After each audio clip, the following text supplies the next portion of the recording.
Bonjour à tous, merci de vous être joints à ce webinaire mensuel de Parkinson Québec. Je suis Romain Rigal, directeur des programmes et services chez Parkinson Québec. Aujourd'hui, on reçoit Vi Nguyen Mohamed, une jeune chercheuse qui a reçu du financement de Parkinson Québec pour des travaux, et elle va nous présenter aujourd'hui ses travaux de recherche qui ont été pour moi une révélation assez extraordinaire il y a à peu près 2 ans quand j'ai eu la chance d'aller visiter son laboratoire. Et aujourd'hui, ce que je souhaitais, c'est qu'elle puisse elle-même vous présenter non seulement les résultats de ses recherches, mais également vous faire une visite virtuelle du laboratoire. Avant ça, j'aimerais vous donner 2-3 petites règles d'usage pour que le webinaire se passe bien. En premier, je vais vous demander de couper vos micros, ça va vraiment faciliter la communication et que tous les messages soient bien compris pendant la réunion par tout le monde. Si vous coupez également vos caméras, ça risque de faciliter la transmission de données. Et pour ceux d'entre vous qui ont les micros ouverts, je vais vous demander de bien faire attention de les couper.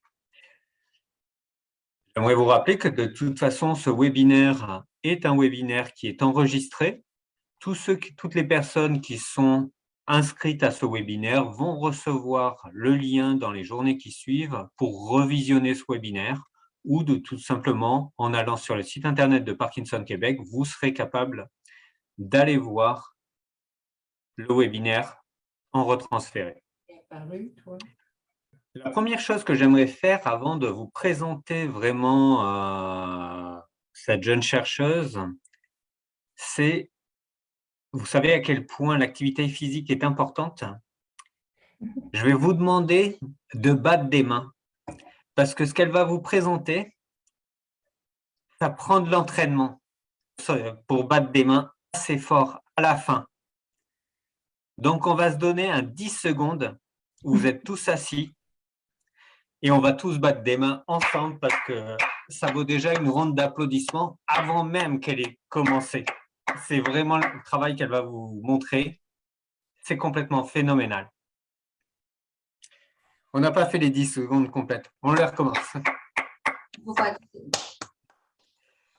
Merci beaucoup. Donc, Madame Vi Nguyen Mohamed, c'est une chercheuse de l'université McGill. Elle a fini son doctorat, c'est une chercheuse française, elle a déménagé au Canada. Elle fait maintenant un postdoctorat dans l'équipe du neuro et elle va vous présenter comment fabriquer des mini-cerveaux pour mieux comprendre la maladie de Parkinson. Elle est accompagnée de 2 de ses collègues qui viennent de l'équipe du neuro et qui travaillent dans le domaine de la communication et du transfert des connaissances vers le public. C'est Louisa Pimentel et Sophia.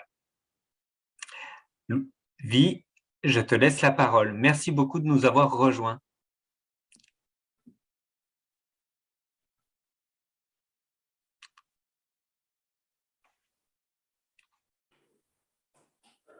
À toi, Vi.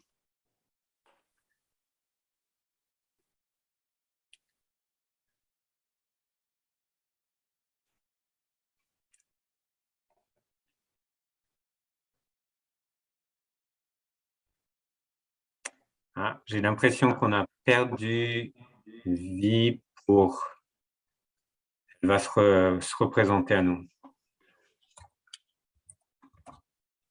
Ah, non, elle est là. Parfait.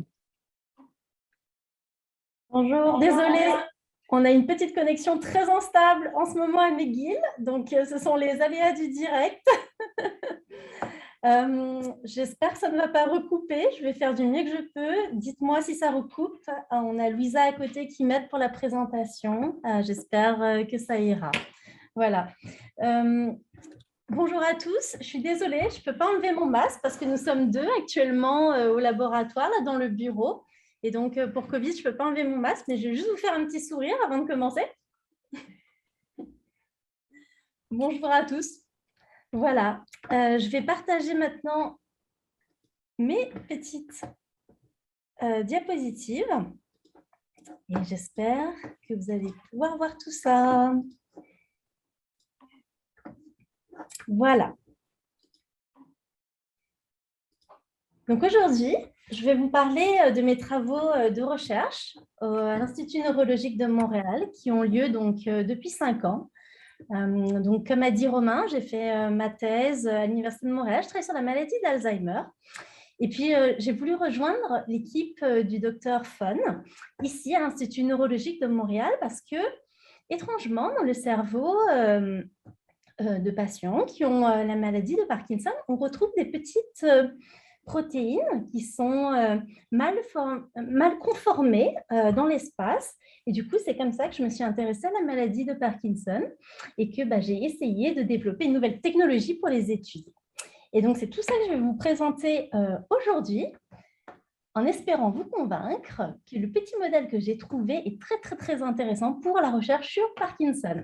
Donc, vous allez être au cœur de l'action, au cœur de ce qui se fait dans notre laboratoire.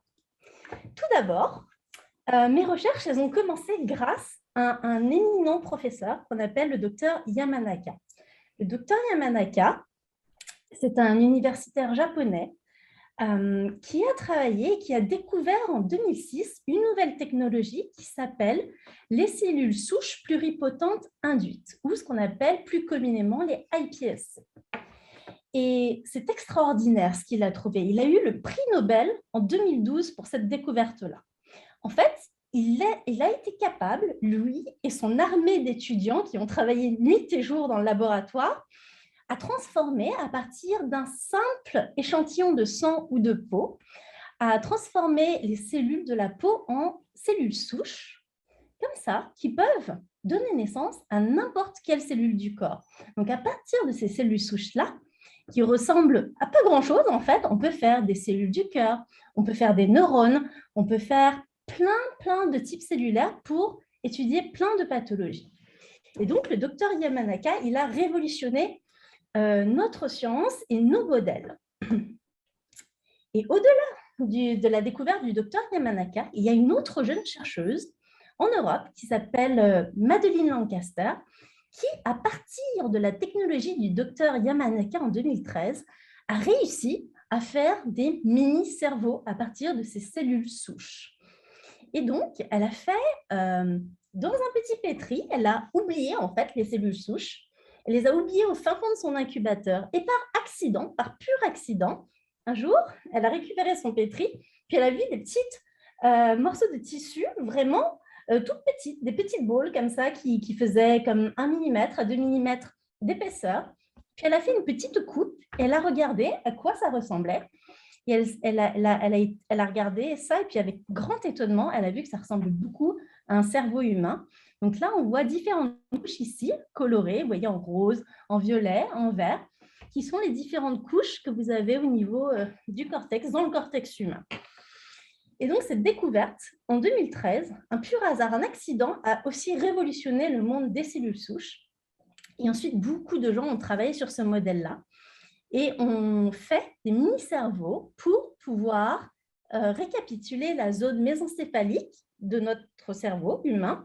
Et donc, c'est la zone qui est affectée dans Parkinson, dans la maladie de Parkinson. Et c'est celle-là que je voulais utiliser dans le cadre de mes projets de recherche. Et donc, très rapidement, pour vous expliquer, on part donc de ces cellules souches qui ne ressemblent à rien, qui n'ont aucune identité au départ. Elles sont en 2 dimensions. Elles sont dans des petits pétris comme ça, hein, vraiment collés à la surface du pétri. Puis nous, la magie que l'on fait dans notre laboratoire, c'est qu'on va vraiment les décoller des pétris. Et puis, on va, avec l'aide de facteurs physiques, les contraindre physiquement dans l'espace. Et on va mettre des petits signaux spécifiques, des petites molécules, pour vraiment driver les cellules vers une identité neuronale. Et donc, la magie que l'on fait dans notre incubateur, c'est à partir de ces cellules qui sont vraiment dans des petits pétris comme ça, on fait d'abord des mini-cerveaux qui, le jour 1, ne sont pas plus grands que la tête d'une aiguille. Il faut imaginer, vous avez une petite aiguille, puis ça, c'est le mini-cerveau, il fait vraiment la taille d'une petite aiguille. Et puis, au bout du jour 50, ils peuvent atteindre jusqu'à 4-5 mm. Et quand on les rend transparents et que l'on regarde à l'intérieur, on voit vraiment plein de types cellulaires différents. Et là, par exemple, juste en rouge, quand on les rend transparents, on peut voir des neurones dopaminergiques. Donc, ce sont des neurones qui sont très, très importants pour l'étude de la maladie de Parkinson, puisque c'est eux qui préférentiellement disparaissent lorsque la maladie, elle, apparaît. Donc, ce sont une population super importante à nous pour étudier.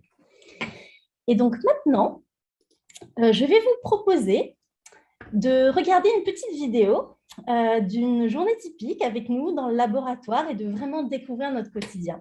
D'habitude, en temps pré-pandémique, j'ai l'habitude de vous emmener au sein de notre laboratoire, puis de vous faire visiter un par un les salles, puis de vous faire rencontrer notre équipe. Mais bon, alors là, on n'a pas pu faire ça, malheureusement, mais on a trouvé une alternative. Et Louisa et Sophia, qui font partie de la petite équipe de communication dans notre labo, ils ont essayé de vous faire quelque chose de super chouette. Et je vais essayer de vous montrer cette vidéo-là. Vi, avant que la vidéo commence, j'inviterai toutes les personnes qui ont des questions à nous les communiquer dans le chat. La période de questions aura lieu à la fin. Très bien. Je lirai les questions, puis j'ouvrirai la salle pour les questions publiques, mais gardez vos questions pour la fin, s'il vous plaît. Super. Je vous lance la petite vidéo pour découvrir une journée dans notre laboratoire. Bienvenue à tous au Early Drug Discovery Unit, le EDDU. Donc on va vous montrer à quoi ressemble une journée en recherche avec nous.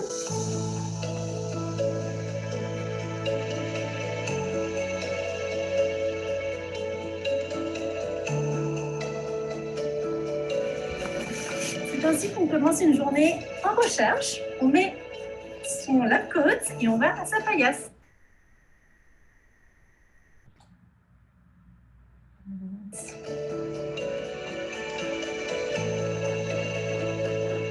Voici donc mon bench ou ma paillasse. C'est ici que je viens tous les jours faire mes expériences pour les projets sur les organismes mésencéphaliques.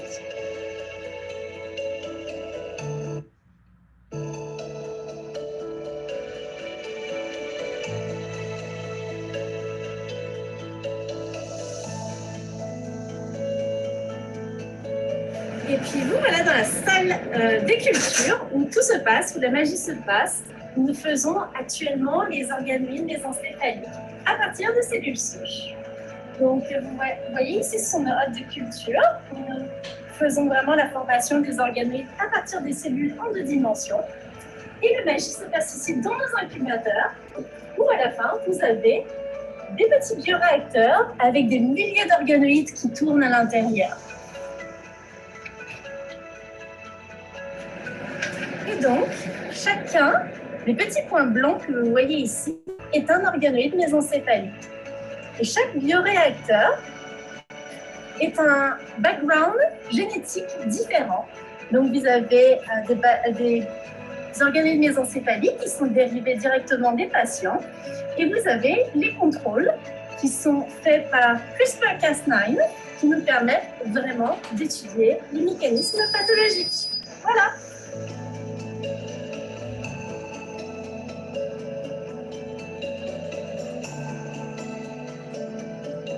Donc en laboratoire, on passe beaucoup de temps à regarder nos cultures le matin quand on arrive. On regarde la structure de nos organoïdes, comme ce que vous pouvez voir ici. Et on les regarde à l'aide d'un microscope pour avoir plus d'informations.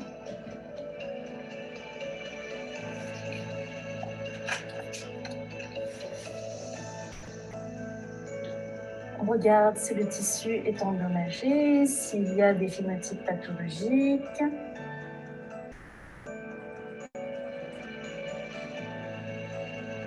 Et on fait ça pour chaque background génétique, pour le matériel issu des patients, puis pour leur contrôle. Donc ce que vous voyez là, en haut, c'est un organoïde mésencéphalique. Au microscope ici, on observe des dépôts marrons qui sont en fait des granules de neuromélanine. Les granules de neuromélanine, c'est ce qui fait que la substance noire est noire par cette petite pigmentation.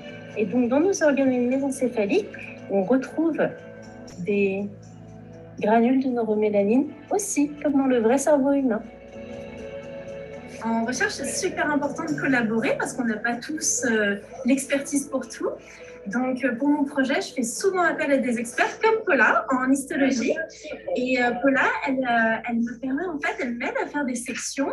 Donc, elle coupe les organoïdes en très fines tranches. Et puis après, je peux étudier la protéine pathologique, donc synucléine en l'occurrence. Donc, voici Paula et Lépine vous expliquer. Bonjour, moi je suis Paula, donc je travaille comme assistante de recherche et je m'occupe de l'histologie. Donc, comme Gilles a dit, mon travail c'est de préparer les organoïdes pour qu'on puisse après faire de très fines sections. Et on utilise ces sections pour identifier les différentes protéines pathologiques et aussi regarder la structure du tissu. Comme mentionné, après que Paula ait fait les sections, moi je fais mon marquage pour la protéine pathologique, synucléine, que l'on peut voir ici grâce à un microscope de pathologie. Donc là, on a des organoïdes qui ont 30 jours.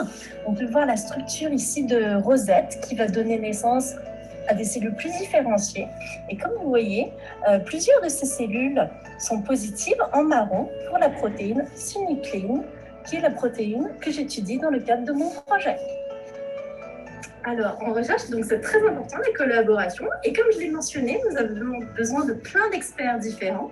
Et par exemple, Julien est un expert en cytométrie de flux. Et avec lui, nous travaillons à identifier la localisation de la protéine synucléine et de sa forme pathologique, la forme phosphorylée, dans les midbrain organoïdes. Et nous essayons en plus, au-delà de la localisation, vraiment d'identifier les cellules qui sont porteuses de cette protéine pathologique. Donc, Julien et moi, nous faisons beaucoup de cytométrie en flux pour ce projet. Donc, en ce moment, Vie est en train de filtrer l'échantillon pour pouvoir être analysé avec les étapes subséquentes.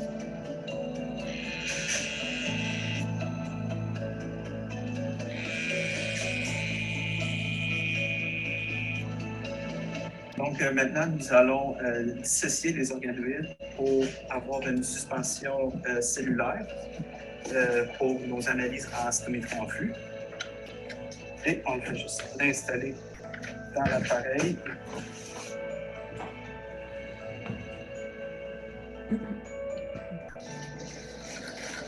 Et on le part.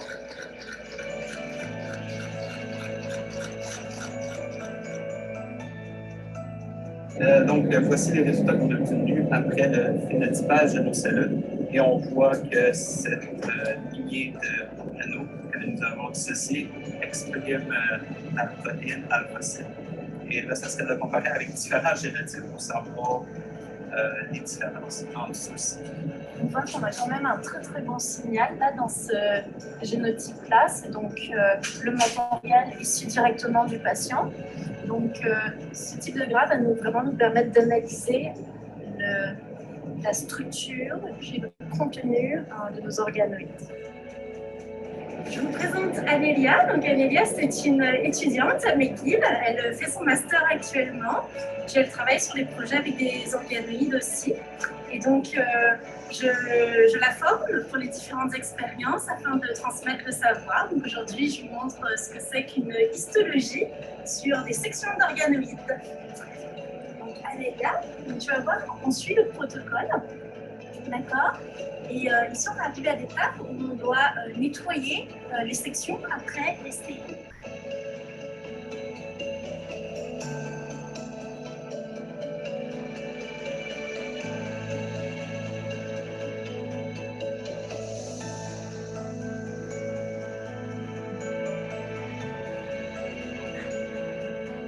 L'argent qui est donné dans les projets de recherche nous permet non seulement de faire notre recherche, mais aussi d'acheter des équipements qui sont à la pointe de la technologie. Par exemple, ici, nous avons une machine qu'on appelle le MIA et qui nous permet de regarder l'activité électrophysiologique dans les organoïdes mésencéphaliques.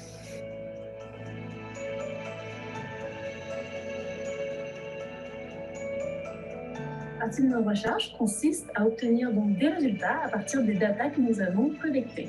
Ici, vous pouvez voir des signaux électriques qui ont été collectés de l'appareil MIA dont je vous ai parlé plus tôt. Et ici, donc, vous voyez l'activité électrique qui se passe dans les organoïdes mésencéphaliques. Ici, Ce sont des organoïdes mésencéphaliques qui ont été dérivés de patients qui ont Parkinson. Et puis ça, ce sont les contrôles isogéniques qui ont été produits par CRISPR-Cas9. Et donc, on analyse tous les petits signaux électriques que vous voyez ici pour regarder s'il y a des anomalies dans l'activité électrique. Et bien, voilà à quoi ressemble une de mes journées typiques au laboratoire. Je vous remercie de nous avoir rejoints au travers de cette petite capsule et je vous propose de rester à l'écoute pour nos prochaines découvertes. Au revoir à tous.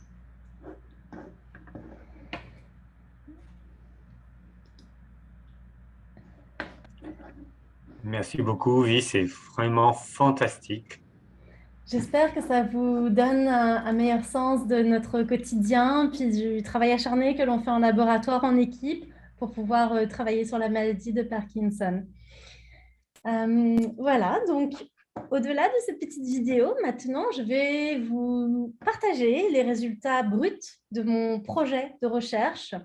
Donc, comme je vous l'ai expliqué dans la vidéo, je produis des organoïdes mésencéphaliques, donc qui récapitulent la région qui est d'abord affectée dans la maladie de Parkinson.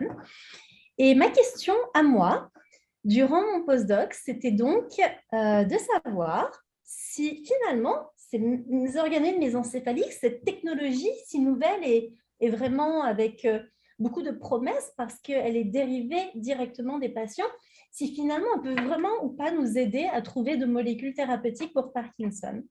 Et donc, ma question scientifique, elle était très simple. Est-ce que si je dérive des organoïdes mésencéphaliques à partir du sang de quelqu'un qui a Parkinson, et si je produis des contrôles, c'est-à-dire où, par exemple, c'est la lignée du patient, mais qui ne porte pas la mutation qui conduit à la maladie de Parkinson, est-ce que je suis capable ou pas de voir des phénomènes, exactement comme on voit dans le cerveau au cours et au fur et à mesure de la progression de la maladie? Et donc, la première phase de mon projet, quand j'ai commencé, il y a 5 ans, partie vraiment de rien, il n'y a personne qui faisait ça à McGill. Donc, j'ai vraiment bricolé au départ dans le laboratoire. J'ai essayé d'installer mes incubateurs, mes bioréacteurs, toute mon artillerie dans le laboratoire, un peu comme une scientifique un peu folle. Et j'ai obtenu donc une lignée d'un patient donc, qui a Parkinson, qui en fait qui a une triplication pour une protéine qu'on appelle synucléine. Et donc, le gène qui code pour cette protéine, c'est ce qu'on appelle le gène SNCA. Donc, j'ai travaillé sur sa lignée à lui. Puis, un groupe a créé donc, le contrôle isogénique parfait pour pouvoir étudier la pathologie, c'est à savoir donc, sa lignée, mais sans la mutation qui conduit à la maladie. Donc, c'est ce qu'on appelle un contrôle isogénique en recherche. C'est-à-dire que c'est le contrôle le plus parfait parce que finalement, c'est toujours le contrôle, donc l'information génétique du patient, mais sans donc la mutation qui conduit à la maladie. Et donc, c'est très puissant au niveau de la découverte des médicaments parce que du coup, ça vous permet vraiment de révéler quels sont les mécanismes pathologiques qui sont vraiment importants. Et donc, vous voyez, au début, j'ai fait donc des cellules souches à partir de ça, donc dans toutes les lignées. Puis toutes les cellules souches se ressemblent, il n'y avait rien de particulier. Là, c'était juste pour vérifier qu'on pouvait avoir des cellules souches normales, quelle que soit la lignée que l'on utilise. Et donc, vous voyez des colonies qui sont très rondes. On a regardé au niveau des anomalies chromosomiques, de l'instabilité génétique, si tout était normal. Tout était normal, donc à part la triplication pour le gène SNCA. Et donc, on a fait notre petite magie pour dériver les organoïdes mésencéphaliques. Et en utilisant ces facteurs-là de dérivation, j'ai fait donc les organoïdes mésencéphaliques. Ici, ceux issus de la lignée du patient, puis là, de lui-même, et corrigés donc, pour la pathologie. Et on voit déjà, si on regarde bien, qu'il y a des petites différences au niveau des structures entre les organoïdes mésencéphaliques issus du patient versus celui du contrôle. Et notamment, ils sont plus petits. Et on verra pourquoi après. Quand on regarde à l'intérieur de ces organoïdes, j'ai voulu savoir est-ce que vraiment ils étaient bien faits ou pas, les mini-cerveaux. Donc, je suis allée regarder s'il y avait la présence de cellules qu'on dit GABAergiques ou de neurones dopaminergiques, qui sont donc les neurones qui sont présents dans la structure mésencéphalique réelle du cerveau. Et oui, ces cellules-là sont bien là. Donc, notre processus de différenciation a bien marché en laboratoire et on est capable de vraiment faire un bon tissu pour étudier la maladie de Parkinson. On voit donc la présence, comme j'ai dit, de neurones dopaminergiques que vous voyez ici en rouge, mais on voit aussi d'autres types cellulaires. Donc là, il y a des petits marqueurs, H100 beta ou MAP2. Ce sont des marqueurs, par exemple, pour des neurones ou pour des cellules de support des neurones qu'on appelle des astrocytes.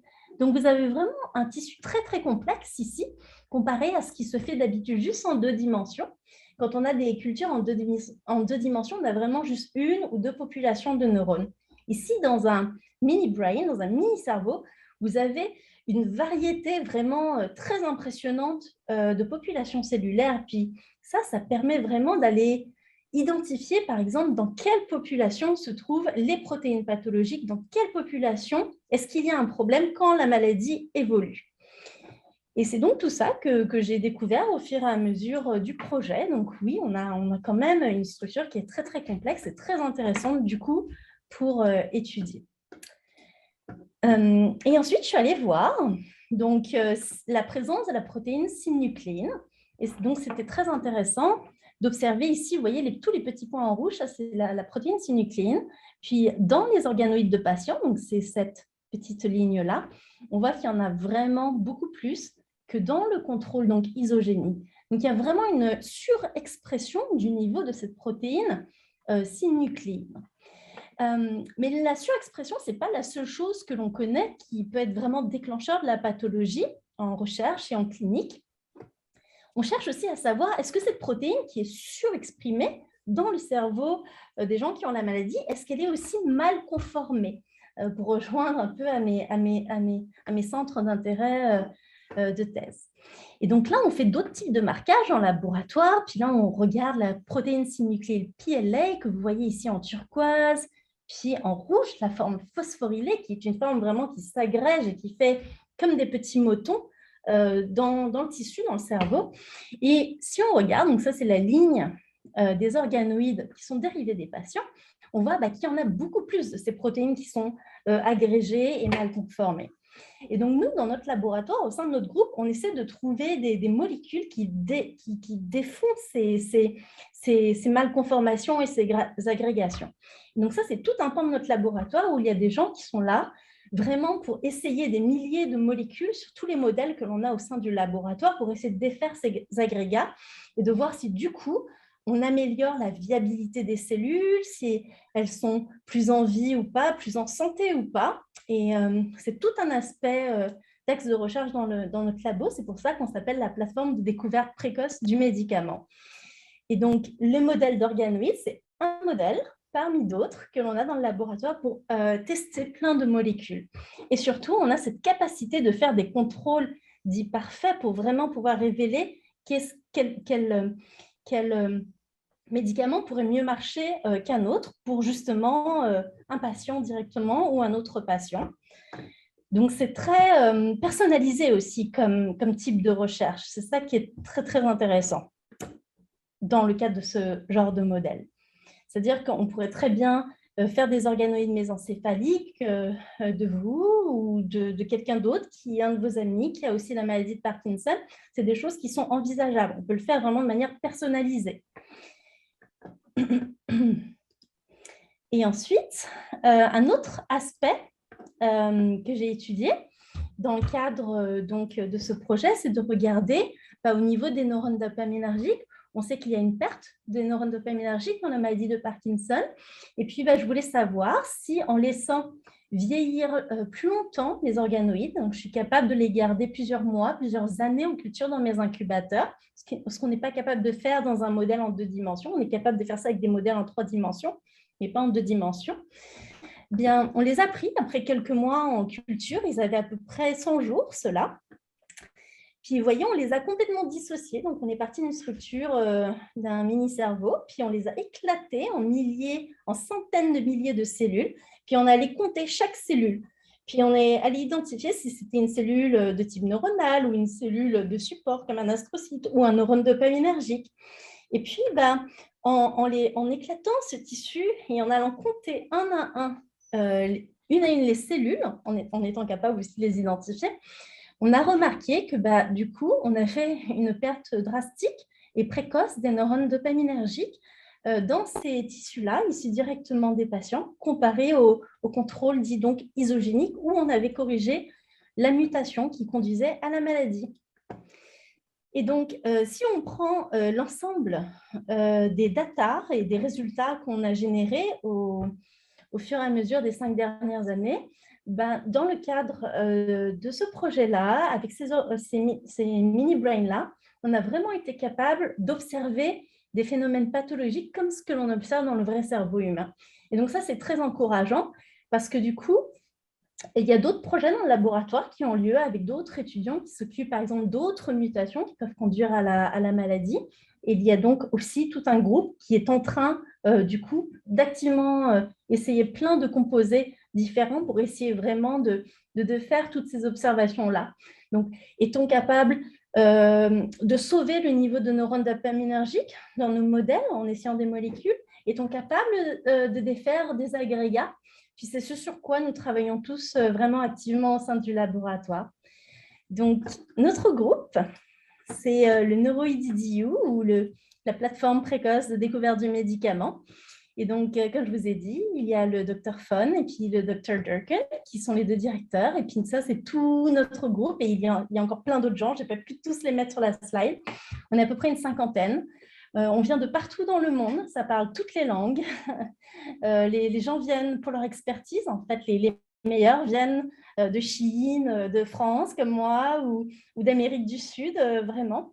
Puis on met toute notre énergie ensemble, puis toute notre expertise pour essayer de répondre à toute cette question-là, pour pouvoir faire notre recherche, et puis pour pouvoir aider, pour contribuer à vraiment la découverte de nouveaux médicaments sur des modèles qui sont directement dérivés des patients. Et plus spécifiquement, on est une équipe qu'on appelle l'équipe des mini-cerveaux, la team organoïde du MNI. Donc, on est plein de jeunes, il y a des bioinformaticiens, il y a des pathologistes comme Paula ou des experts en cytométrie de flux comme Julien. Puis, on travaille tous ensemble pour faire en sorte que la recherche avance plus vite sur ces aspects-là. Et donc, et finalement, je voulais remercier toutes les fondations qui nous aident à faire cette recherche. Donc, Parkinson Canada, Parkinson Québec, le FRSQ, et on a aussi des donateurs privés, puis des fondations comme la fondation Von Berkham Associés qui nous aident vraiment parce que comme c'est de la technologie de pointe, tout coûte vraiment très cher au niveau de la recherche. Alors, on a des solides partenaires depuis 5 ans pour nous aider à faire cette recherche essentielle. Donc voilà, je vous remercie et maintenant si vous avez des questions, ça me fera plaisir d'y répondre. Excellent, merci beaucoup Vi, c'était fascinant. Je vais demander à toute notre communauté de te donner une grande ronde d'applaudissements. C'est vraiment un des travaux de recherche les plus innovateurs que j'ai vus dans les récentes années sur le domaine du Parkinson. Donc même si vous avez vos micros fermés, je vais vous demander d'applaudir fortement pour au moins un petit 5 secondes parce que Vi et toute son équipe, j'aimerais aussi que vous applaudissiez Louisa et Sophia qui ont travaillé à cette magnifique vidéo. Et ensuite, donc, je ne vous entends pas encore, mais on va se donner un petit 5 secondes.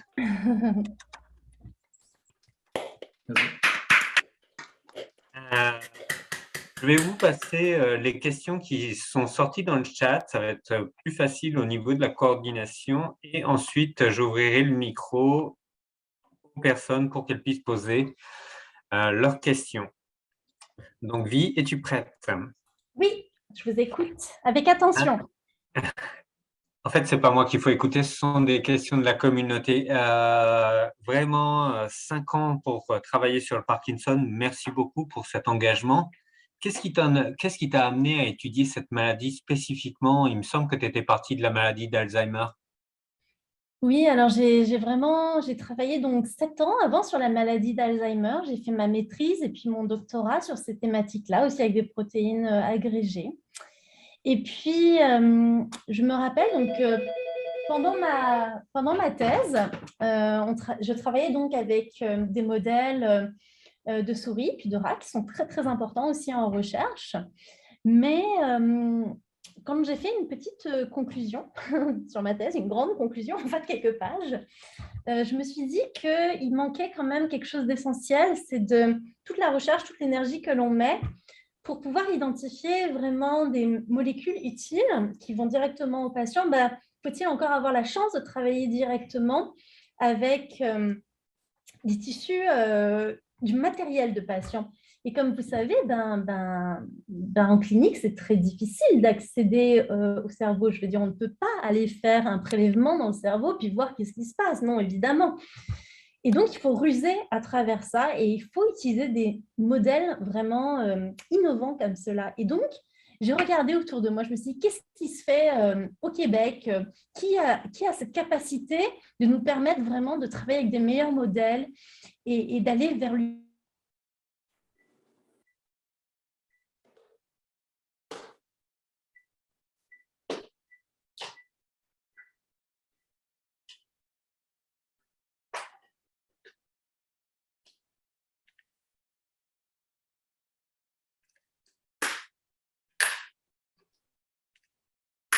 Vie, je ne sais pas si c'est… Non, je pense qu'on a eu un petit stop. Je pense que le stop a commencé quand tu disais que tu t'intéressais au Québec. Tout le monde s'intéresse vraiment au Québec en plus. Et donc, je me suis dit, qu'est-ce qu'on est capable de faire au Québec? Qu'est-ce que l'on a pour aller vraiment directement vers le patient? Et donc, c'est donc là où j'ai en fait découvert le groupe du Dr Fon, qui a donc 5 ans été embryonique au niveau de cette technologie de cellules souches. Il y avait donc la clinique au-dessus avec le neuro, et puis les gens pouvaient donner leur sang et donc contribuer à cette banque qu'on appelle la biobanque pour la recherche. Et là, je me suis dit, OK, ça fait du sens d'aller vraiment travailler directement avec le matériel de patient. Et puis nous, on a cette connaissance, cette capacité dans les incubateurs de vraiment dériver, de faire comme des modèles de cerveau en 2 dimensions, en 3 dimensions, notamment avec les mini-cerveaux. Donc là, c'est devenu comme une évidence pour moi de rejoindre ce groupe-ci pour travailler directement. Pour travailler directement. Juste un moment. Pour travailler directement.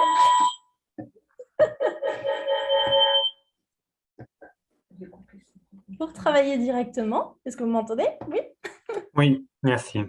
Pour travailler donc directement avec donc, le sang des patients. Donc, c'était vraiment très, très important. Et surtout, voilà, Dr Fon avait la ressource et la capacité pour qu'on fasse cette recherche vraiment novatrice. Et donc, comme la maladie de Parkinson partage des similarités au niveau des protéines mal conformées, c'était une évidence pour moi de développer ce modèle au sein de notre plateforme. Dis-moi, est-ce que les mini-cerveaux ressemblent à quoi? Qu'est-ce qui est vraiment différent entre les patients pas Parkinson, les patients qui ont le Parkinson, et est-ce qu'on voit même des différences entre les différents types de Parkinson, par exemple les formes tremblantes ou les formes rigides? Alors, on est vraiment en train d'étudier. Donc, moi, ce que je vous ai présenté aujourd'hui au niveau des résultats, c'est un background génétique particulier. Donc, c'est un patient qui a une triplication pour le gène SNCA. Mais beaucoup de gens sont en train de travailler sur d'autres mutations dans le laboratoire. Donc, on a vraiment ouvert, en développant ce modèle, la voie à de nouveaux projets. Donc, il y a des gens qui travaillent sur des mutations de GBA, il y a des gens qui travaillent sur des mutations PINK et Parkin. Et on va essayer de regarder si finalement il y a des mécanismes en commun qui se retrouvent, quelle que soit la mutation génétique, et aussi chez les patients sporadiques. Parce qu'en fait, on utilise des modèles avec des mutations parce que les phénotypes apparaissent plus tôt, mais probablement, certainement, que des mécanismes clés pathologiques vont se retrouver aussi, même chez les patients sporadiques, donc avec les différents symptômes qui apparaissent au fur et à mesure de la pathologie. Donc, c'est tout ça qu'on essaie de mettre ensemble. Et en fait, notre idée, c'est vraiment d'être capable de faire des mini-cerveaux qui sont différenciés, par exemple, de, je ne sais pas, 100, 200, 300, peut-être lignées en parallèle. Puis là, vraiment de mettre d'aller chercher tous les mécanismes en commun et de voir s'il y a des molécules clés qui peuvent répondre à plusieurs, finalement, backgrounds génétiques différents. Et c'est tout l'exercice auquel on essaie de répondre. C'est vraiment super. Dis-moi, mais ça reste de la recherche fondamentale, là, ce dont tu nous parles. Pourquoi c'est si différent que de travailler sur des souris? Pourquoi, en fait, les mini-cerveaux, ça a l'air d'une avenue très prometteuse? Parce que c'est un modèle humain, c'est un modèle directement issu des patients, c'est donc un modèle personnalisé. On ne peut pas faire plus proche du patient qu'en travaillant sur ce type de modèle-là. Une souris, les souris, on les a guéries des milliers de fois de Alzheimer, on les a guéries des milliers de fois de Parkinson sur papier dans les études, mais au jour d'aujourd'hui, on n'a toujours pas de molécules thérapeutiques. Donc, on doit, nous, se remettre en question, les scientifiques, et c'est ce qu'on essaie de faire. C'est très difficile parfois dans le laboratoire parce qu'on parle de nouvelles choses, donc c'est à nous de poser les fondements d'une nouvelle recherche. C'est très challengeant, c'est très exigeant. Il faut nous voir, vous venez le week-end, on est là le week-end, on est là les jours fériés, on a un système, ça, les cellules souches, c'est du 7 jours sur 7, donc on fait des rotations dans l'équipe pour s'en occuper. On s'occupe de nos modèles comme on s'occupe de petits bébés, c'est beaucoup, beaucoup d'attention. Ce sont des modèles très, très importants et très fragiles aussi, très délicats. Donc, ça demande beaucoup d'expertise et puis ben voilà, d'attention. Mhm. Puis dis-moi, ces petits bébés-là, c'est complètement fou, là, mais c'est des petits cerveaux. Est-ce qu'on a déjà pensé à transplanter ces petits cerveaux dans les cerveaux humains? Alors, il y a des équipes dans le monde qui essaient d'aller vers ce genre de thérapie. Mais il faut vraiment faire très, très, très, très attention. Parce que vous savez, les cellules souches que je vous ai montrées, ben, il peut y en avoir des résidus dans les mini-cerveaux. Puis ces cellules souches, leur particularité, c'est qu'elles ont une capacité proliférative illimitée. En gros, qu'est-ce que ça veut dire? Ça veut dire que si on ne sait pas ce que l'on fait et si on ne contrôle pas la qualité de nos tissus, pour la transplantation, par exemple, de cellules souches, comme ça, on peut avoir des risques de cancer et de tumorogénèse. Donc, il faut faire très, très attention. Il y a des équipes qui sont en train de travailler sur ça, mais c'est très préliminaire à ce jour-ci.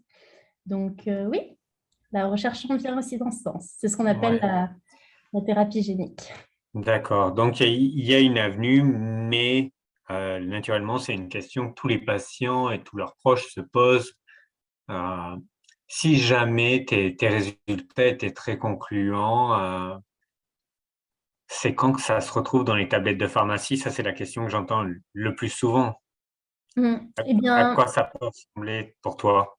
ben, ce que l'on utilise, nous, dans nos laboratoires, ce sont des modèles précliniques, donc ils sont déjà directement issus des patients, ils sont humains. Donc, l'idée, c'est de trouver des molécules le plus rapidement possible. Donc, on essaie de développer vraiment la plateforme de criblage et de faire du criblage à haut débit de molécules. Et hopefully, on va identifier à l'aide de compagnies pharmaceutiques des molécules clés.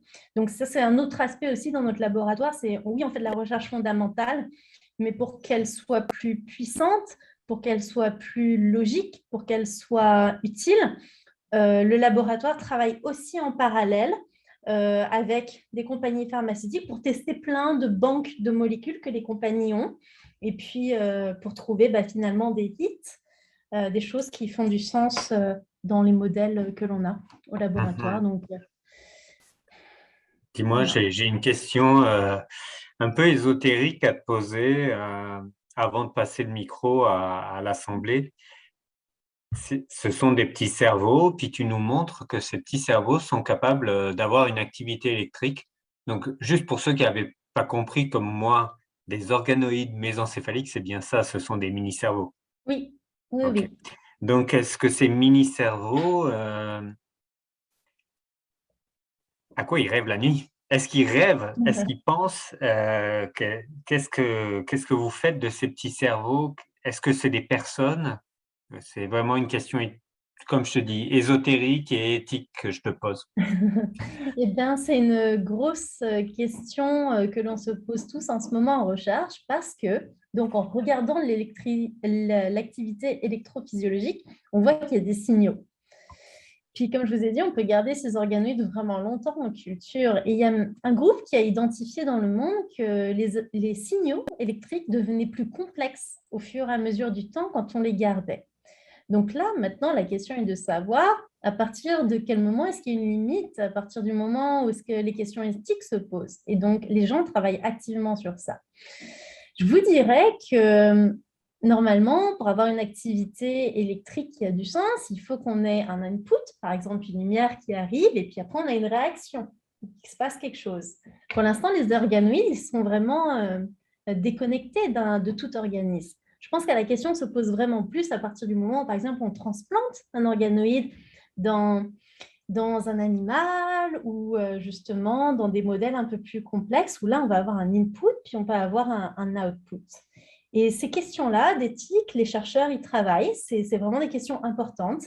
Elles font grand débat pendant les conférences scientifiques. La dernière qui a eu lieu en présentiel il y a donc 2 ans, SFN, la grosse conférence de neurosciences, ça a été très, très sportif pour essayer de comprendre ces idées-là, puis quels étaient justement les enjeux éthiques. Voilà. Donc, deux petites questions dans le chat. Attendre des modèles animaux de Parkinson, oui, bien sûr. Il y a des modèles avec des souris, des modèles avec des singes également. Est-ce que les agrégats de protéines affectent d'autres cellules dans l'organisme? Pour l'instant, vous travaillez uniquement avec des mini-cerveaux, donc vous ne savez pas vraiment. Comme tu disais, probablement Oui, un risque de développer des maladies prolifératives voilà. si elles étaient implantées. Oui, et puis je dirais que souvent, il y a une théorie qui dit que, par exemple, ces agrégats de protéines qui se développent et que l'on observe dans le cerveau pourraient peut-être apparaître à des phases plus précoces, mais par exemple au niveau des intestins. Donc, il y a une théorie dans le monde de la recherche sur Parkinson où on dit que l'axe intestin-cerveau est très important et que peut-être les gens pourraient développer des anomalies au niveau des protéines à des stades plus précoces au niveau des intestins. Et par exemple, en recherche, pour essayer de répondre à ces questions-là, on va faire des mini-intestins, puis on essaie de connecter ça avec des mini-cerveaux, puis on essaie d'étudier cet axe-là.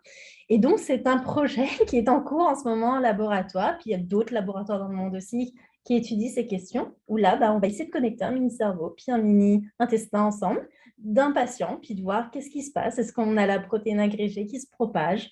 Et puis, est-ce qu'elle est plus abondante, par exemple, dans l'intestin que dans le cerveau?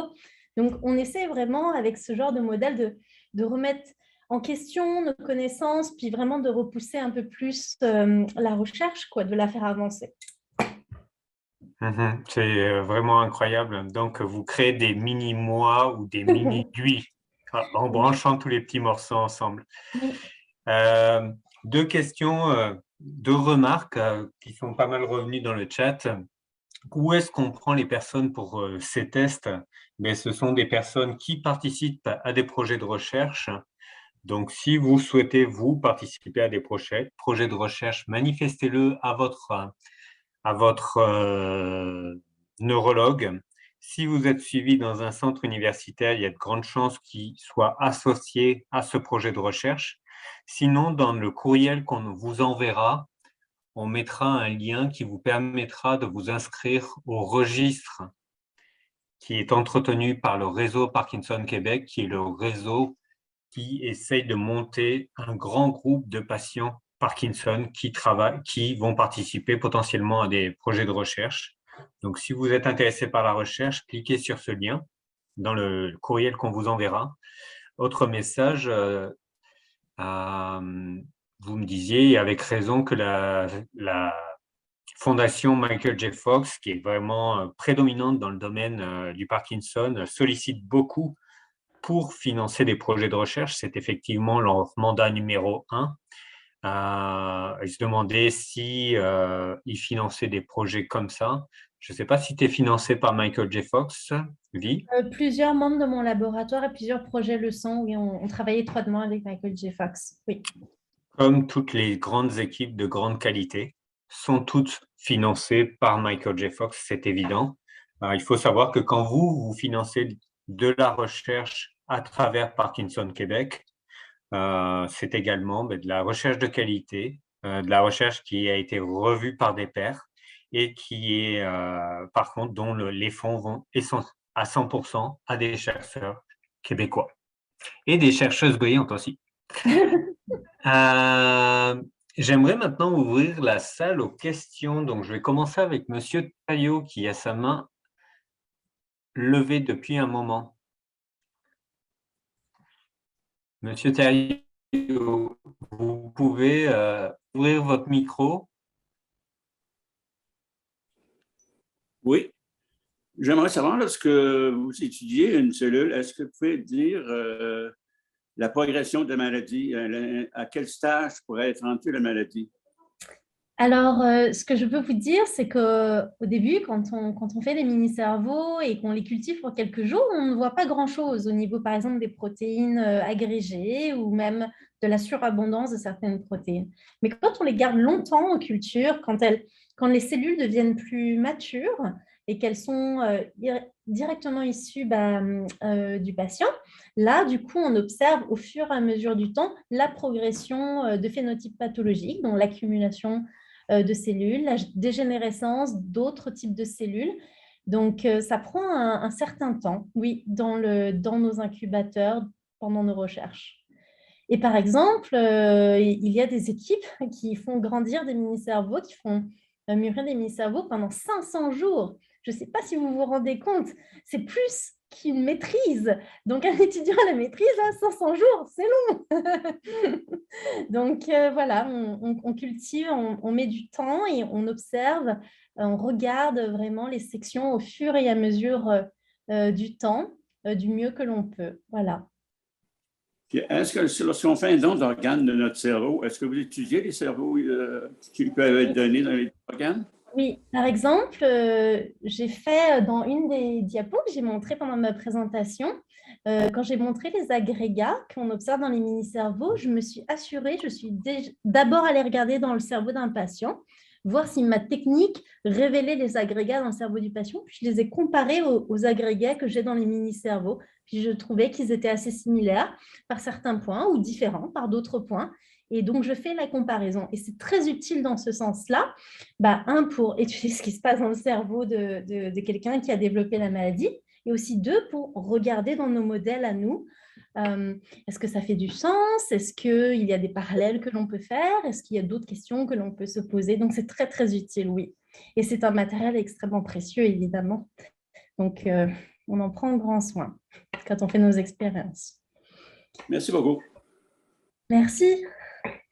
Est-ce que quelqu'un d'autre dans la salle voudrait poser une question directement à Vie? Oui. Est-ce que l'on peut avoir un examen pour savoir si on a le Parkinson? À quel endroit? Donc, madame, en fait, il n'existe pas réellement d'examen pour savoir si on a la maladie de Parkinson. La meilleure chose est de rencontrer un neurologue spécialisé dans le domaine du Parkinson. Mais à qui on s'adresse pour avoir un nom? Parce qu'il y a un neurologue qui m'a vu 3 minutes. Ce que je vous propose, madame, c'est, est-ce que vous êtes capable de m'écrire, je vais prendre vos coordonnées. Je vais vous envoyer un courriel pour qu'on puisse se parler. Oui. Comment je vais faire parce que je ne suis pas très bonne avec l'ordinateur. Comment je vais faire? Dites-moi comment. Je vais vous envoyer un courriel, madame. Vous allez me renvoyer votre numéro de téléphone et puis on va se parler. Alors, vous êtes capable de me rejoindre, là? Oui. OK. Vous êtes monsieur? Rigal. Avec un R. Merci. Je vous en prie. Merci beaucoup. Merci. Je vois, on a beaucoup de mains levées. Monsieur Basque.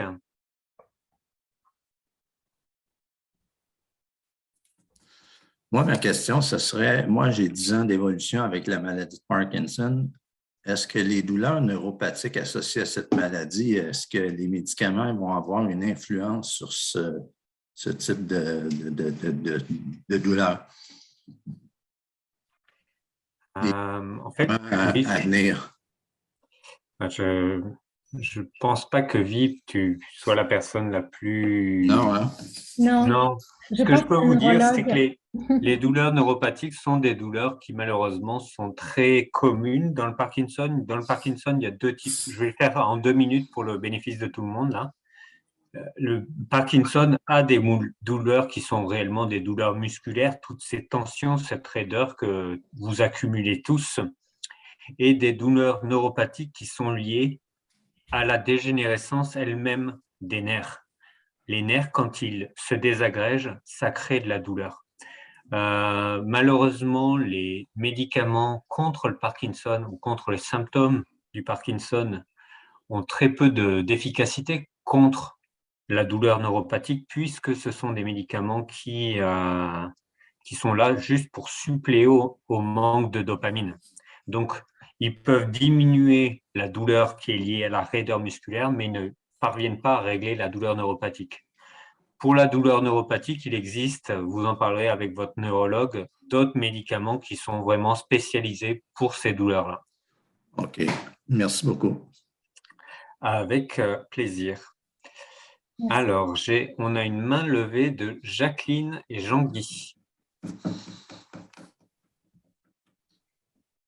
Oui, bonjour, monsieur. Bien, le monsieur précédent, il a exactement répondu à mes questions avec vous aussi parce que moi, je voulais savoir pourquoi que le médicament ne faisait pas effet, mais pas pour les douleurs, mais pour la maladie en soi, parce que ça fait 1 an. Mais mon mari, il a 2 maladies neurologiques, il a la myasthénie et la Parkinson+. Mais pourquoi le neurologue il dit que les médicaments ne font pas effet, mais qu'il n'a pas répondu à autre chose personnalisée, autre façon? Ça serait ma question, s'il vous plaît. Je pense que cette question, il vaudrait mieux qu'on en discute personnellement. Donc, je vais reprendre vos noms. Votre nom de famille, madame, c'est quoi? Oui, c'est Arsenault. A-R-E-N-A-U-L-T. Oui. Parfait. Merci. Est-ce que quelqu'un aurait des questions vraiment pointues à poser à Vie? Merci. Oui, Jean-Christophe Imbeau, s'il vous plaît. Oui, je me demandais juste si les mini-cerveaux, s'ils avaient les mêmes régions avec les mêmes fonctionnalités qu'un cerveau humain normal. Alors, pour modéliser, bonjour Jean-Christophe d'abord, merci pour la question. Pour modéliser la maladie en fait de Parkinson, moi j'utilise, donc je fais des mini-cerveaux de la région mésencéphalique. Donc ça, c'est une partie du cerveau. Madeleine Lancaster, en 2013, quand elle a fait la découverte des mini-cerveaux, elle a fait quelque chose elle a laissé les cellules se différencier tout seules. Donc, il y a une structure un peu plus diversifiée. Donc, par exemple, on peut retrouver des structures du cortex, on peut retrouver des structures de type choroïde plexus pour une partie de la barrière hémato-encéphalique et d'autres structures. Mais c'était quand même très archaïque parce qu'elle n'avait pas de régionalisation de l'espace de son cerveau. Et donc, à travers le monde, il y a des équipes qui s'intéressent à faire des modèles vraiment plus complexes de mini-cerveaux en allant vraiment mettre les facteurs précis à des endroits clés du tissu pour faire des cerveaux plus complexes. Parce que, bon, comme j'ai dit, ça ressemble à un cerveau humain, mais ça fait quand même, il ne faut pas oublier, 2 à 4 mm, donc c'est tout petit. Donc, il manque des choses quand même dans ces mini-cerveaux. Ils sont très intéressants, ils sont super puissants, mais ils sont aussi très imparfaits parce qu'on est au début de notre recherche. Il manque la vascularisation, par exemple. Donc ça, c'est plein de petits éléments sur lesquels on travaille pour faire des modèles de mini-cerveaux plus complexes, encore plus, qui ressemblent de plus en plus au vrai cerveau humain. Donc, on essaie d'intégrer des morceaux que l'on observe manquants. Et c'est tout un pan de l'ingénierie tissulaire qui se fait là à travers le monde. Il y a beaucoup d'équipes qui travaillent sur ça au Canada, enfin de plus en plus, parce qu'on était quand même une des premières. Et puis, il y a aussi beaucoup de gens au MIT, à Harvard, à San Francisco, en Europe. C'est vraiment un effort commun pour rendre ces mini-cerveaux le plus ressemblant possible au vrai cerveau humain. Super, merci beaucoup. On a une question de Lisette, s'il vous plaît, madame. Oui, bonjour. Merci beaucoup pour la présentation. J'aimerais savoir comment vous sélectionnez les molécules que vous testez sur les mini-cerveaux. Est-ce que vous avez un éventail de molécules très vaste à tester? Oui, bonjour Lisette. Alors, comme j'ai dit, on fait des partenariats avec des compagnies pharmaceutiques dans le laboratoire ou des groupes qui ne sont pas forcément des compagnies, mais qui possèdent des banques de molécules. Donc, on fait ce qu'on appelle des screenings, des criblages, où il y a une équipe donc, qui est chargée ici de tester des centaines et des centaines et des centaines de molécules sur des modèles, de vérifier si ensuite on observe une diminution de phénotypes qu'on dit pathologiques, donc par exemple moins d'agrégats cellulaires. Oui, c'est vraiment énormément de composés qui sont testés, puis les criblages sont répétés pour voir si c'est reproductible et puis pour voir si aussi les phénotypes, la diminution des phénotypes pathologiques se confirme, par exemple d'une lignée à une autre, d'un patient à un autre. Voilà. Super. Merci beaucoup. Dis-moi, Vi, une question vraiment très, très pertinente dans le chat, c'est un modèle qui est un modèle génétique. Donc, une personne s'est d'ailleurs posé la question, mais qu'est-ce que ça veut dire SNCA-KO?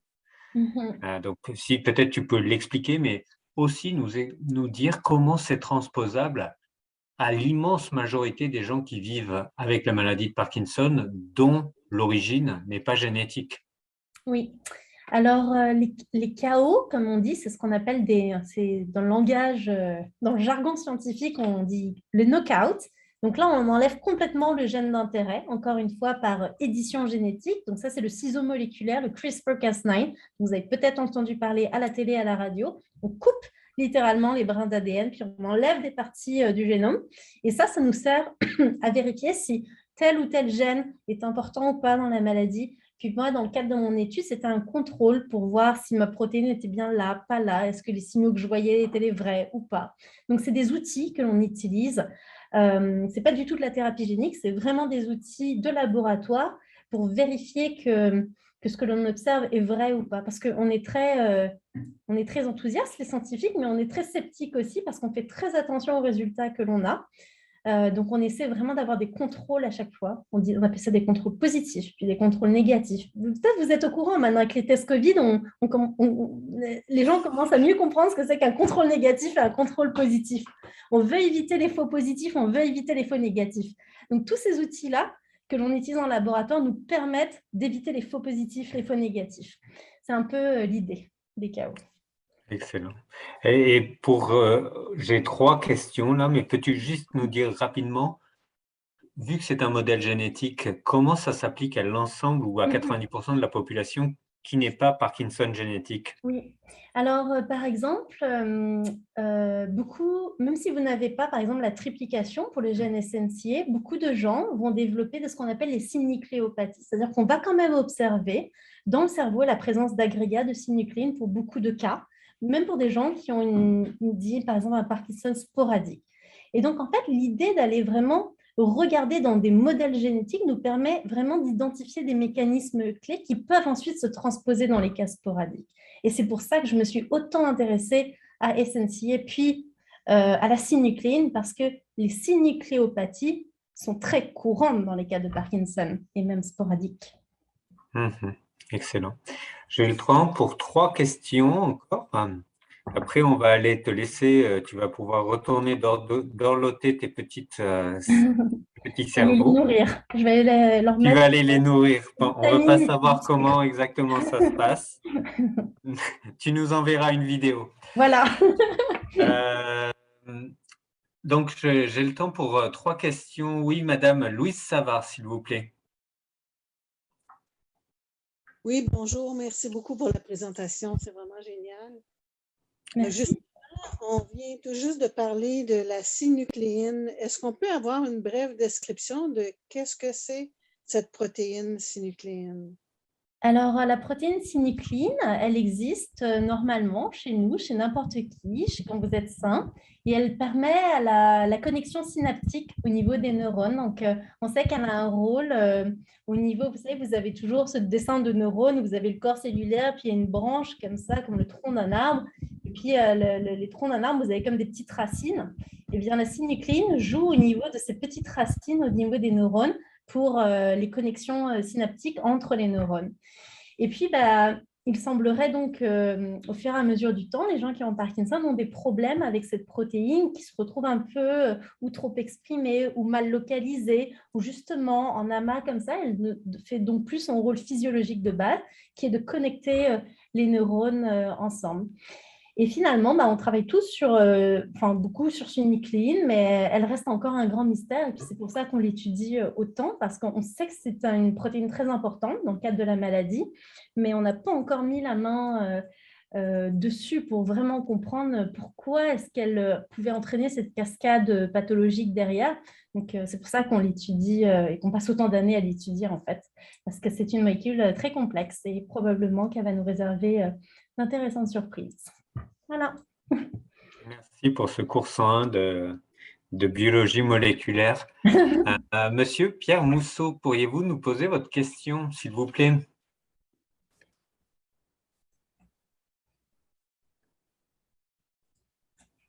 Ok, donc... Excusez-moi, je viens de mettre le son. Bonjour. Bonjour, Nguyenji. Avec les avancées récentes, les connaissances acquises, vous êtes dans le domaine scientifique, la recherche mondiale dans le domaine du Parkinson, dans votre boule de cristal, c'est 5 ans, 10 ans avant qu'on puisse éradiquer, éliminer, voire beaucoup mieux contrôler.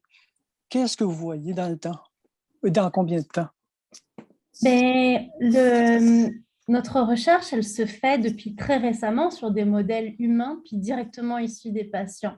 Donc nous, dans le laboratoire, et puis si vous demandez à mon directeur, qui n'est pas juste un scientifique, mais qui est aussi un clinicien neurologue, Dr. Fun, il espère grandement que dans la prochaine décennie, on va trouver des molécules, parce que là, on a un matériel vraiment intéressant pour découvrir ces nouvelles molécules thérapeutiques.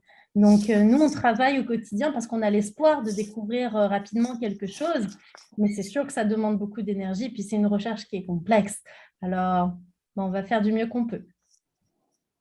Monsieur Mousseau, et d'ailleurs, je vous invite à regarder le webinaire du mois de janvier, qui est donc le dernier webinaire que nous avons fait en collaboration avec le réseau Parkinson Québec, qui justement donne une idée de l'échéancier de production de nouvelles molécules qui justement vont adresser non seulement les symptômes, mais potentiellement ralentir la maladie de Parkinson. Merci. On a le temps pour une dernière question. Vous le trouverez sur notre site Internet. Merci. Je vais prendre une dernière question d'un couple avec qui j'ai fait la visite de ce laboratoire il y a peut-être 2-3 ans dans un monde sans Covid. Et vraiment, c'est leur enthousiasme à eux qui m'a aujourd'hui permis de vous faire partager ce laboratoire. Donc, je suis vraiment content qu'ils prennent la parole. Donc, Mario et Claire, je vous en prie. Oui, oui, bonjour. Bonjour. Bonjour. Bonjour, ça va bien? Oui, et vous allez bien? Oui, ça va super bien, oui. La maladie, je suis quand même encore chanceuse. La maladie se maintient encore depuis quand même 8 ans. Là. Alors, je touche du bois pour que ça dure comme ça. Non, moi, je me demandais, étant donné que moi, j'ai déjà donné mon sang, puis vous avez déjà mon petit bébé de cerveau chez vous, alors je me demandais si ce ne serait pas intéressant d'avoir, que j'aille prendre des prises, mettons qu'il y aurait un groupe peut-être de recherche avec, qu'on pourrait à chaque année donner notre sang, puis qu'il y ait une banque, qu'il y ait de la recherche sur ces petits mini-cerveaux-là d'année en année, voir s'il y a une évolution sur la maladie. Alors, comprenez-vous ce que je veux dire? Oui, alors... Mettons, année 1, vous auriez mon sang, vous analysez mon cerveau, année 2, un autre cerveau, puis voir année 3 avec un autre mini-cerveau, puis voir s'il y a vraiment une différence. C'est vachement intéressant. Oui. On pourrait voir avec la même personne, voir s'il y a une évolution de la maladie, s'il y a eu plus de protéines, moins de protéines, en tout cas, je ne sais pas tous les noms, là, mais vous comprenez ce que je veux dire? Oui, c'est une bonne idée. Un groupe type, là, tu sais. Oui, oui, non, c'est sûr que nous, c'est par exemple quelque chose que l'on discute beaucoup dans nos laboratoires. Par exemple, vous savez, on a des lignées contrôle que l'on dit où ce sont des individus qui sont sains ou qui ne présentent aucun phénotype en clinique. Donc, ça peut être moi, par exemple. J'ai déjà donné mon sang à la clinique aussi. Mais rien ne garantit que je ne développe pas une maladie neurologique dans 20 ans ou 30 ans. Et du coup, ce sont des questions que l'on a fondamentalement, qu'on se pose, qu'on se dit, OK, bah, quand on prend une lignée d'un individu sain, on se dit, bon, bah, peut-être qu'on ne devrait pas voir de phénotype pathologique. Peut-être qu'un jour, on va en voir un. Peut-être quand j'aurai, effectivement, dans 20 ans ou dans 30 ans, c'est vraiment très... Oui, c'est des questions que l'on se pose, donc ça ferait beaucoup de sens. Maintenant, au neuro, je ne sais pas si c'est au neuro que vous avez donné votre sang, je pense que déjà, avec les dons initiaux de sang que vous avez fait, nous, on a déjà beaucoup de travail, donc c'est déjà beaucoup à analyser au niveau de l'état actuel des choses, et on a déjà beaucoup de choses à faire avec votre échantillon de sang. Donc, et aussi, les échantillons de sang sont, vous savez, ils ne sont pas fermés dans le MNI. On fait partie d'une politique de Open Science où on partage les résultats, puis on peut partager le matériel avec bien sûr le consentement du patient quand il a donné son échantillon. Donc, la recherche, elle est distribuée dans le monde, puis les résultats sont partagés. Donc, ce n'est pas juste au sein de notre bulle, puis au sein de notre laboratoire. On fait partie du groupe Open Science, donc on diffuse le savoir, puis on diffuse nos résultats avant même les publications. Par exemple, tous mes résultats que je vous ai montrés aujourd'hui, ils ont été publiés. Depuis, on a fait 2 publications scientifiques pour pouvoir partager le savoir dans le monde. Mais avant ça, parce qu'on adhère à la politique de ce qu'on appelle l'Open Science, la science ouverte, et ben, à chaque fois que je faisais une présentation, je montrais toutes mes données aux autres chercheurs dans le monde, puis je partageais pour qu'on puisse accélérer la recherche dans ce sens-là aussi. Donc, mais votre point, il est vraiment, oui, très, très... Parce qu'on pourrait avoir aussi un suivi de la maladie, parce que là, on ne sait jamais, on n'a aucun suivi. Même si on va voir le neurologue, c'est toujours des petits tests, mais on ne sait pas est-ce que la maladie évolue lentement, évolue rapidement, on ne sait pas. Tu sais. Ça pourrait être une façon de voir si... Je ne sais pas, en tout cas, c'est une idée comme ça. Oui, c'est une très bonne idée. Puis il y a d'autres gens aussi qui travaillent, par exemple à l'Université de Montréal, il y a des groupes de recherche qui font de la différenciation directe à partir du sang. Donc, ils ne repassent pas par des cellules souches. Ils prennent des sangs, puis ils dérivent ça directement en neurones. Puis là, vous avez comme une conservation un peu plus de ce que l'on appelle l'épigénétique. Donc, vraiment l'influence de l'environnement sur la fonctionnalité des cellules. Donc ça, c'est un autre aspect aussi de la recherche dans notre domaine. Il y a d'autres groupes qui s'intéressent à des différenciations directes pour préserver au mieux les marques du temps, finalement. Et nous, par exemple, dans notre système iPSC, on efface un tout petit peu, en reprogrammant, en resetant les cellules, on efface un petit peu cette mémoire historique. Donc, les modèles sont vraiment différents d'un point de vue à l'autre. Donc oui, il y a vraiment beaucoup de choses à faire. Merci beaucoup, puis continuez votre belle recherche. Merci bye bye. beaucoup. Merci. Merci beaucoup, Vi. Je pense que vous l'aurez compris, Vi est passionnée par ce qu'elle fait. On pourrait en parler pendant des heures, des heures. On va la laisser retourner à ses petits cerveaux. J'aimerais vous indiquer à tous que ce soir, il y a une conférence qui est donnée par le Centre de recherche du CHUM. C'est une conférence qui est donnée par le docteur Panissé. Donc, ainsi, vous aurez l'occasion de poser vos questions qui sont beaucoup plus cliniques directement au docteur Panissé. Vous trouverez cette information directement sur le site du CHUM. Donc, vous tapez CHUM, Parkinson, Panissé, vous allez tomber dessus directement. Écoutez, je vous souhaite à tous un très, très bon fin d'après-midi. Je vous invite à profiter du soleil, même malgré la température. Je vous invite également à suivre notre prochain webinaire qui sera sur la yoga thérapie et on vous présentera un tout nouveau matériel qui vous permettra de traiter vos symptômes de manière spécifique avec des exercices particuliers. Merci beaucoup à tous et à très bientôt. Merci au revoir. beaucoup. Merci beaucoup. Au revoir.